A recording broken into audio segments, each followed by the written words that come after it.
É uma alegria novamente poder estar aqui conversando com você.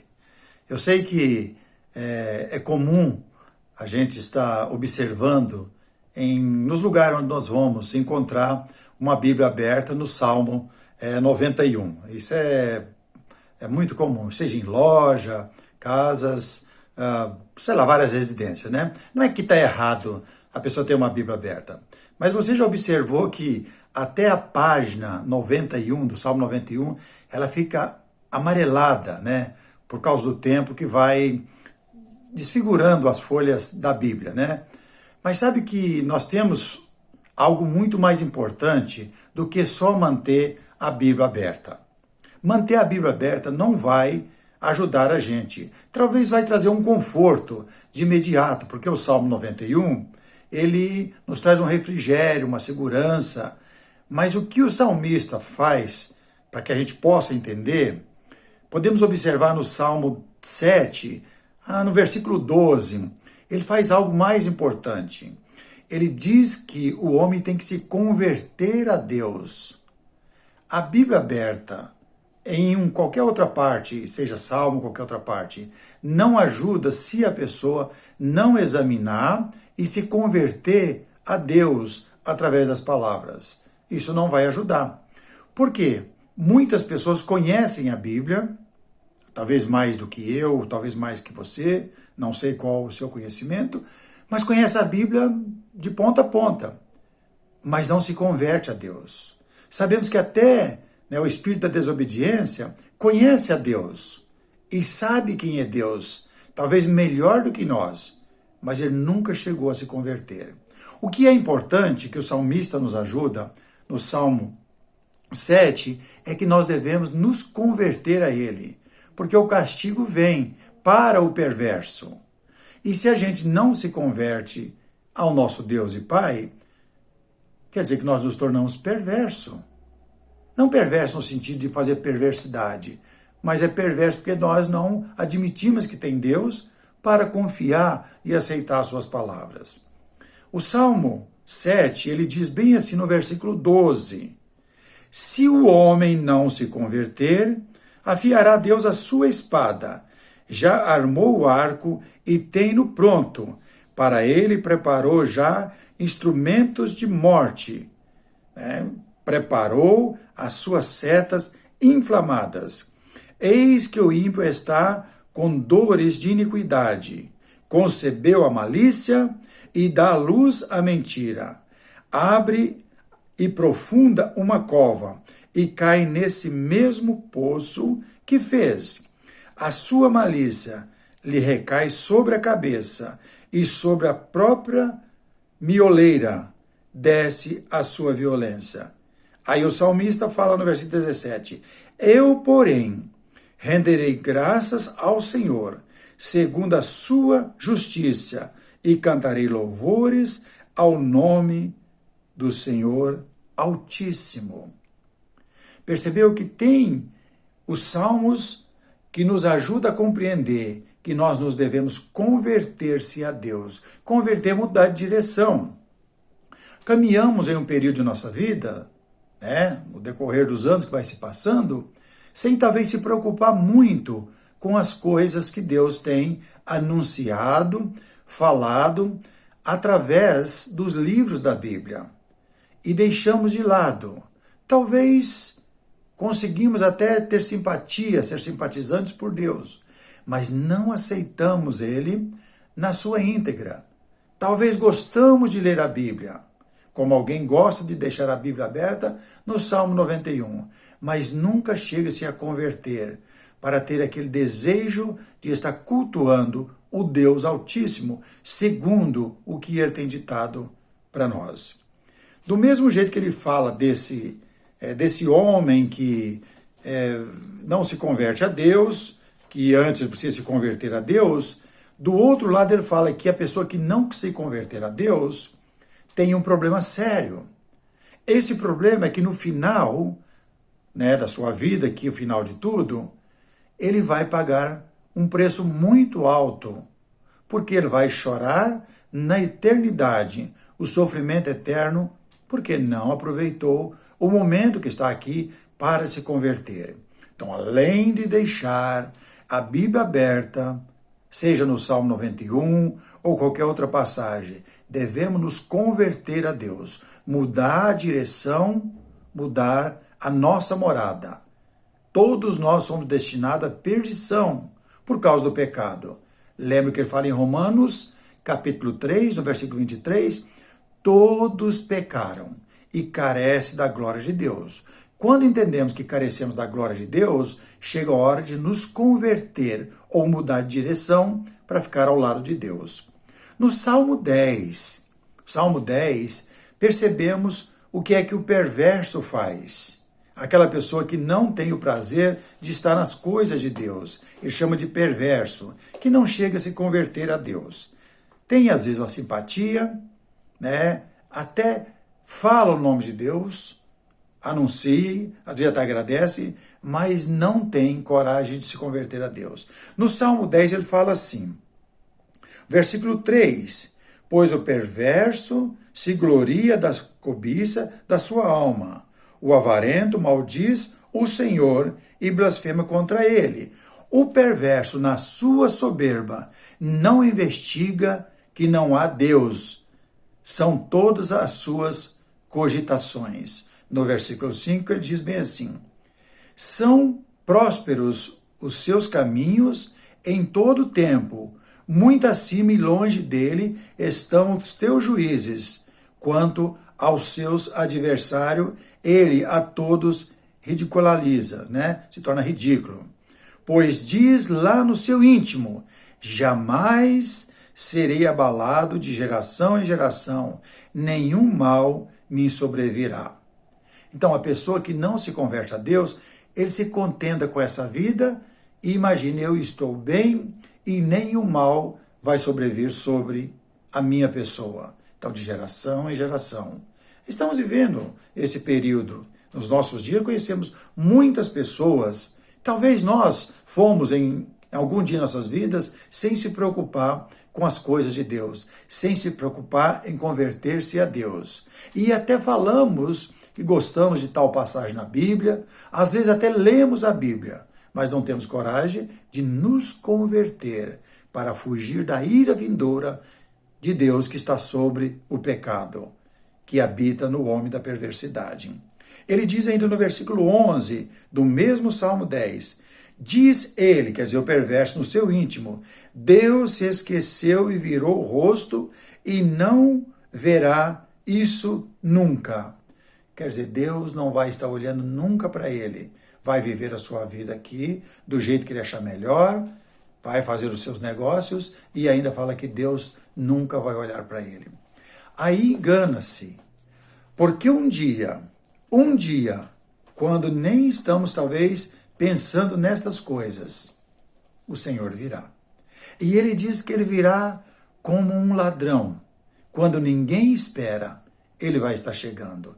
Daí a necessidade de, além de abrir a Bíblia, no Salmo 91, como é costume de muitas pessoas, e deixar a Bíblia aberta, é necessário conhecer o Senhor e se converter a Ele.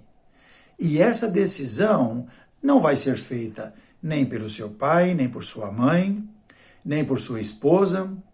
A esposa não vai fazer isso pelo marido, nem o marido pela esposa, nem pelos filhos. É cada pessoa tem que tomar a sua decisão própria. É isso que Deus quer. Eu tenho que sentir esse desejo e querer estar com Deus e me converter aos seus ensinos, para que eu possa me livrar do castigo eterno que vem naquele dia em que nem esperamos, mas virá. Interessante observar isso. No Salmo 19, o homem sábio tem prazer nas palavras de Deus. Salmo 19 mostra como é importante a gente sentir prazer nas coisas que vêm de Deus. Na verdade, não é só no Salmo 19. Percebemos que o salmista, a maioria do salmo foi escrito pelo rei Davi, percebemos que ele não estava aqui cultuando a Deus porque ele tinha bens materiais. Sabemos que Davi foi um dos homens ricos Deus concedeu riqueza para ele. Sabemos que ele tinha exército em suas mãos. Davi, desde jovem, se tornou vencedor, mas ele louvava a Deus, não pelo que ele é, mas pelo que Deus é, reconhecendo que Deus é soberano, ele é o rei, ele é o Altíssimo, e ele precisa e merece toda adoração. Davi sempre olhava, quando ele vencia uma guerra, ele não dizia, eu venci porque eu sou melhor do que outras pessoas. O Senhor venceu essa batalha. Mais uma, o Senhor venceu. Então Davi reconhecia isso. A sua riqueza, ele reconhece ela e mostra que o Senhor é dono de todas essas coisas. Até ele fala em um dos salmos, que ele tinha o prazer e a alegria quando se dirigia, que os seus pés iam para a casa do Senhor, para louvar ao Senhor. É interessante observar isso, a alegria e o prazer. E no Salmo 19 aqui, ele expressa esse sentimento de gratidão e de alegria por causa do louvor que ele expressava para o Senhor. Talvez você não prestou atenção nesse salmo por completo. Mas olha, juntamente comigo, ele começa no versículo 1 do Salmo 19. Os céus proclamam a glória de Deus e o firmamento anuncia as obras das suas mãos. Um dia discursa a outro dia. Uma noite revela conhecimento a outra noite. Não há linguagem, nem há palavras, e deles não se ouve nenhum som. No entanto, por toda a terra se faz ouvir a sua voz, e as suas palavras até os confins do mundo. Aí pôs uma tenda para o sol, o qual, como noivo que sai dos seus aposentos, se regozija como herói e percorre o seu caminho. Principia numa extremidade dos céus e até a outra vai o seu percurso, e nada refoge ao seu calor. A lei do Senhor é perfeita, e restaura a alma. O testemunho do Senhor é fiel, e dá sabedoria aos simples. Interessante observar como ele conseguia expressar tão bem a grandeza de Deus nas coisas que Deus criou. E é muito importante observar, ele aqui não está dirigindo ou direcionando essa gratidão e esse louvor às coisas criadas por Deus, mas ele está expressando que as coisas que Deus criou é onde Deus revela a sua grandeza. E é muito rico isso para a gente poder entender que o Senhor é aquele que espera que cada pessoa se converta a Ele. Como ele falou no Salmo 7, o homem sábio, ele não fica perdido, mas ele fica ao lado de Deus. Ele descobre Deus. E estas palavras faz a direção da sua vida para a eternidade ao lado de Deus e morada com Deus na eternidade. Ele continua falando um pouco mais neste mesmo salmo. Os preceitos do Senhor são retos e alegra o coração. O mandamento do Senhor é puro e ilumina os olhos. O temor do Senhor é límpido e permanece para sempre. Os juízos do Senhor são verdadeiros e todos igualmente justos. São mais desejáveis do que o ouro, mais do que muito ouro depurado. São mais doces do que o mel e o destilar dos favos. Além disso, por eles se admoesta o teu servo e os guarda a grande recompensa. Quem há que possa discernir as próprias faltas? Absolve-me das que me são ocultas. Você já pensou nisso?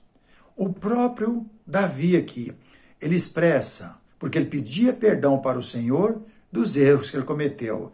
E sabemos que Davi foi um pecador. Lembra quando ele cometeu pecado com a esposa de Urias, a Batseba? Ele cometeu o pecado e ele reconheceu, e ele pediu perdão para Deus. E aqui ele vai além de saber que ele pecou. Senhor, absolve-me daquelas falhas que eu tenho, dos pecados que eu posso cometer, que estão até ocultos aos meus olhos, que nós pecamos até sem saber que pecamos. Por isso há necessidade em nossas vidas de orar para o Senhor, para nos perdoar daqueles pecados que pecamos sem perceber. Davi está expressando isso. É muito interessante observar. Aí ele conclui o Salmo, no versículo 12. Quem há que possa discernir as próprias faltas? Absorve-me das que me são ocultas, também da soberba guarda o teu servo, que ela não me domine, então serei irrepreensível e ficarei livre da grande transgressão. As palavras dos meus lábios e o meditar do meu coração sejam agradáveis na sua presença, Senhor, rocha minha e redentor meu. Que expressão maravilhosa que o Davi fez, o rei Davi. Não simplesmente algo daqui para fora, mas que veio do fundo do seu coração, essa expressão de louvor e de gratidão, de uma pessoa que reconheceu a necessidade de se converter ao Senhor verdadeiramente e ficar dentro das palavras do Senhor, para que o seu louvor chegue até o trono sagrado de Deus como aroma suave do sacrifício que ele fazia com seu próprio corpo, porque ele fala da cabeça, dos olhos, da mão e dos pés. Era o corpo completo, um homem dedicado ao Senhor, uma conversão verdadeira, mente e corpo ao Senhor. Percebemos isso e precisamos disso, não só deixar a Bíblia aberta no Salmo 91 ou em qualquer outra passagem em cima da mesa, mas devemos nos converter para que possamos ter refrigério para nossa alma na eternidade. Mas veja por que o Salmo 91 fascina um pouco e as pessoas gostam de deixar a sua Bíblia aberta lá. Veja comigo, Salmo 91. Não é que é um salmo diferente de outros, mas expressa aqui a bondade de Deus. Vamos ler só alguns versículos. Ele começa a descrever assim, no versículo 1, o que habita no esconderijo do Altíssimo e descansa à sombra do Onipotente, diz o Senhor, meu refúgio, é o meu baluarte, Deus meu em quem confio. Fabuloso, confortante. Esconde na sombra, no esconderijo do Senhor. Ele é coluna e baluarte. E Deus é tudo isso para a pessoa que se converteu a Ele. O Salmo 91, só aberto lá em cima da mesa, não vai trazer. Porque precisamos de muito mais do que o Salmo 91. Conhecer quem é Deus e se converter a Ele. Versículo 7 diz, cai 1000 ao teu lado, 10.000 à tua direita, e não serás atingido. Somente com os teus olhos contemplarás, e verás o castigo dos ímpios. Versículo 11, porque aos seus anjos dará ordem a teu respeito, para que te guardem em todos os teus caminhos. Os anjos do Senhor, que estão a serviço daqueles que hão de ser salvos. Ele te sustentará nas suas mãos, para não tropeçar em alguma pedra. Pisará o leão e aspide. Calçarás aos pés e o leãozinho e a serpente, porque a mim se apegou com amor. Eu o livrarei, pô-lo-ei em salvo, porque conhece o meu nome. Esse é o salmo que você talvez tenha visto, e eu já vi várias vezes, que fica aberta a Bíblia, onde as páginas estão amareladas com o tempo. Mas isso é muito pouco. Começamos no Salmo 7, versículo 12, ele menciona que o homem que não se converter a Deus, Deus já tem preparado para aqueles que não querem estar com Ele nessa vida e nem vai poder estar na vida por vir. Vamos ser sábios e espertos. Não vamos deixar para amanhã, para tomar a decisão de nos converter a Deus. Que Deus abençoe você, você que tem observado de perto as Escrituras, e dê condições para que você continue aprofundando mais a cada dia para morar com o Senhor. Se você já é inscrito no canal, dê um joinha. Se você ainda não é inscrito, se inscreva. Mas não deixe essa mensagem só com você. Envie para outras pessoas, a quem você ama, para que possa também, enquanto há vida aqui, para que possa tomar decisão também e morar com Deus na eternidade. Eu desejo tudo de bom para você e para quantos estão ouvindo e aprendendo através dessas pequenas aulas que eu tenho postado neste canal. Que Deus nos abençoe e nos dê a vitória naquele dia.